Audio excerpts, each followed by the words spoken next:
안녕하세요. 이 시간에는 고지혈증에 대해서 말씀드리겠습니다. 우리는 콜레스테롤이 매우 나쁜 물질로 인식하고 있는데, 사실 콜레스테롤은 인체를 형성하는 중요 물질이며 면역력에 관련된 주요한 역할을 하는 물질입니다.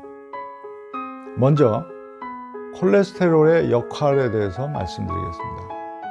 콜레스테롤은 생명 유지에 필요한 중요 물질, 즉 뇌의 성분이며 세포막 및 호르몬을 생성하는 기본 물질입니다. 그래서 인간은 채소만 먹어도 간에서 콜레스테롤이 만들어지도록 조물주가 만든 것으로 생각됩니다. 현재 적용되고 있는 대사증후군 기준에 따라 콜레스테롤 수치가 220을 넘으면 고지혈증 또는 고콜레스테롤 혈증으로 진단합니다. 지금부터 말씀드리는 내용을 살펴보면 고지혈증 약이 혈압약과 마찬가지로 문제가 크다는 것을 알 수 있습니다.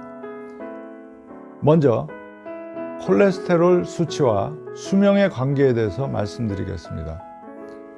5만 명을 대상으로 6년 동안 일본 모리구치시에서 실시한 일본 지질 개입 시험 조사 결과 사망률이 가장 낮은 쪽은 남녀 공이 콜레스테롤 수치가 240에서 260인 그룹이었습니다. 또한 콜레스테롤 수치가 낮을수록 암으로 죽는 사람이 많았고, 160 미만인 그룹은 280 이상인 그룹의 5배나 되었습니다. 콜레스테롤 수치가 낮아지면 면역 기능이 약해지는 것은 과학적으로 증명된 사실이고, 이런 메커니즘을 역으로 이용하는 것이 장기 이식 수술 때입니다. 장기 이식을 할 때 거부 반응이 일어나지 않도록 일부러 면역력을 낮추려고 사용하는 것이 콜레스테롤 저하제입니다. 다음으로는 고지혈증 약의 문제에 대해서 말씀드리겠습니다. 콜레스테롤을 높이는 가장 중요한 요인은 스트레스와 과도한 동물성 지방 섭취이며, 고지혈증은 스트레스를 받는 우리 인체가 필요에 의해 수치를 높이는 현상인데, 약으로 수치만 낮춘다고 문제가 해소될 수가 없습니다. 콜레스테롤 치료제라는 리피토르는 1,400억 달러, 한화 170조 원의 매출을 기록한 전 세계에서 가장 많이 팔린 약인데, 다른 브랜드명의 콜레스테롤 약도 거의 모두 스타틴 계열의 약물이며 유사한 부작용을 가집니다. 콜레스테롤 약이 뇌졸중이나 심장마비를 감소시킨다는 유의미한 임상 결과가 없다고 발표되고 나서 선진국에서는 기준치를 폐지해야 했는데, 우리나라의 많은 의사들은 콜레스테롤 약을 기계적으로 처방하고 있습니다. 약의 부작용이 대개 천천히 진행되기 때문에 천천히 데워지는 주전자 속의 개구리와 같이 일반인들은 심각성을 알 수 없습니다. 일반인들은 모르는 사이에 질병에 걸리고 부작용으로 인한 질병을 치료하기 위해 또 다른 치료제를 복용함으로써 복합 질병에 시달리고 결국은 완치를 못하고 고통 속에 노후를 보내다가 생을 마감하게 됩니다. 고지혈증 약을 단기간 복용할 때는 큰 문제가 나타나지 않지만, 장기간 복용하면서 부작용이 나타나는 내용을 말씀드리겠습니다. 첫 번째, 원인 모를 통증이 나타나는 바. 그 이유는 근육을 녹여서 부족한 콜레스테롤을 가져오기 때문입니다. 두 번째, 간 기능 악화가 발생되는 이유는 간을 억압해서 콜레스테롤 생산을 억제함으로써 인해서 나타나는 것입니다. 세 번째, 무기력증, 우울증 증상에 대해서는 일본의 연구 사례를 말씀드리겠습니다. 일본 철도 히가시 니혼과 데이쿄 대학의 공동 연구에 따르면 일본 중앙선에서 열차에 뛰어들어 자살한 55세에서 60세 남성의 90%가 콜레스테롤 저하제를 복용하고 있었다고 합니다. 그리고 호르몬 공급 부족으로 인하여 성능력 약화가 발생합니다. 또한 스타틴 계열 약물이 심장을 가지런히 뛰게 하는 코큐텐 생성을 막기 때문에 부정맥이 발생할 수 있습니다. 그러므로 약 복용을 지양하고 자연생활요법으로 대처하는 것이 좋습니다.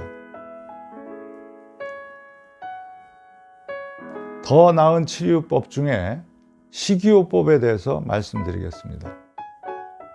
채식 위주의 식단은 부작용 없이 스타틴 계열 약물만큼 콜레스테롤 강화에 효과가 있음이 밝혀졌습니다.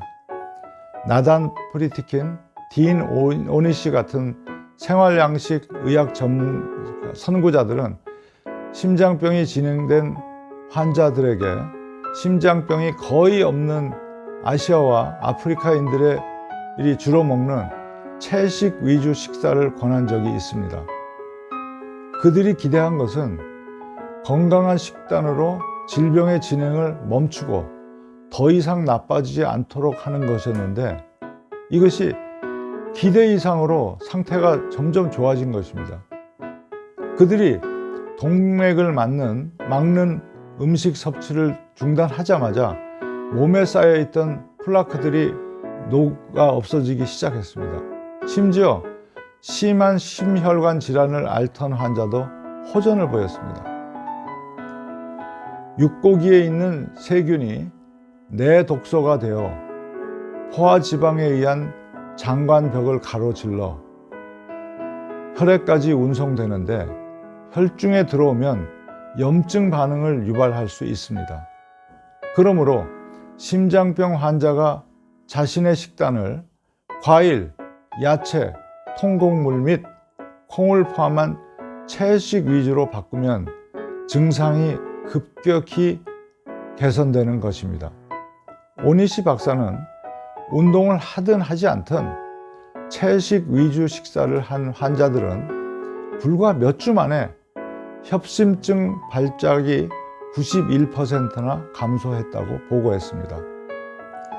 다음으로 마인드 컨트롤에 대해서 말씀드리겠습니다. 사냥하며 살던 구석기 시대를 생각해 보겠습니다. 사냥을 잘하거나 맹수에 먹히지 않고 잘 도망가기 위해서는 인체 내에서 교감신경이 작용하여 혈압, 콜레스테롤, 혈당을 높여야 합니다. 이러한 현상이 현대 사회에서는 스트레스라고 부릅니다. 따라서 콜레스테롤이 높다는 것은 스트레스를 많이 받는 상태를 의미하므로 스트레스를 이겨낼 수 있는 체질을 만들든지 호흡, 명상, 기도 등을 하여 스트레스를 극복할 장치를 만드는 것이 중요합니다. 이 내용은 본 시리즈 강의 제4편 FEM 건강법을 참고하시기 바랍니다. 다음 세 번째 운동요법에 대해서 말씀드리겠습니다. 위기 상태에 대비하여 축적한 콜레스테롤 등 영양분을 분해하기 위한 규칙적인 운동이 필요합니다. 이 내용도 본 시리즈 강의 제4편 FEM 건강법을 참고하시기 바랍니다. 참고할 도서 콜레스테롤 수치에 속지 마라를 추천합니다. 감사합니다.